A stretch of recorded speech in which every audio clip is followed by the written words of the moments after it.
चाहे भले हमर हो गइल शादी। ए मैडम, तहारा भातार से तहार मन नहीं के भरत, तू अपना जीजा के बुलाओ तेरू ससुरा में।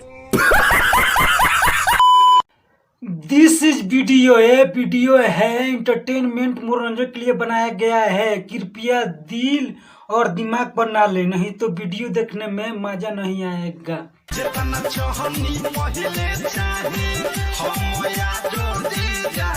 जितना पहले मरवाओ तो रहलू अपना जीजा से, उतना अभी भी अपना जीजा से मरवाए के चाहता रू।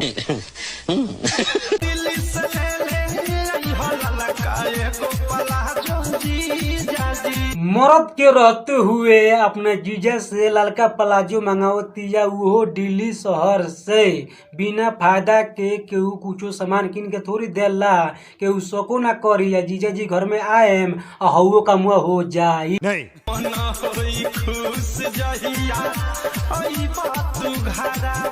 आजकल के भौजाई कुंवारे में जीजा के रखले रहतारी सन, बियाह होए तनु फिर भी ससुरा में बुला के अपना जीजा से ठोकवाव तारी सन।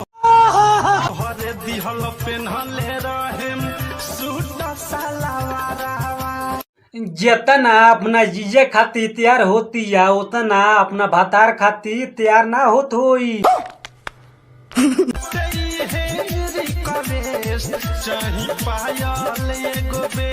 100% विश्वास हो गएल अपना जीजा के रखले बिया। बहुत मार मारब।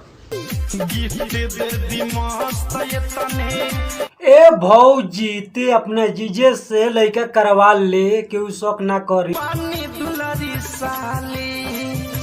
तुहर काम तोरा भातरा से नहीं का चलत नु, ते अपने जीजे से काम चलाओ।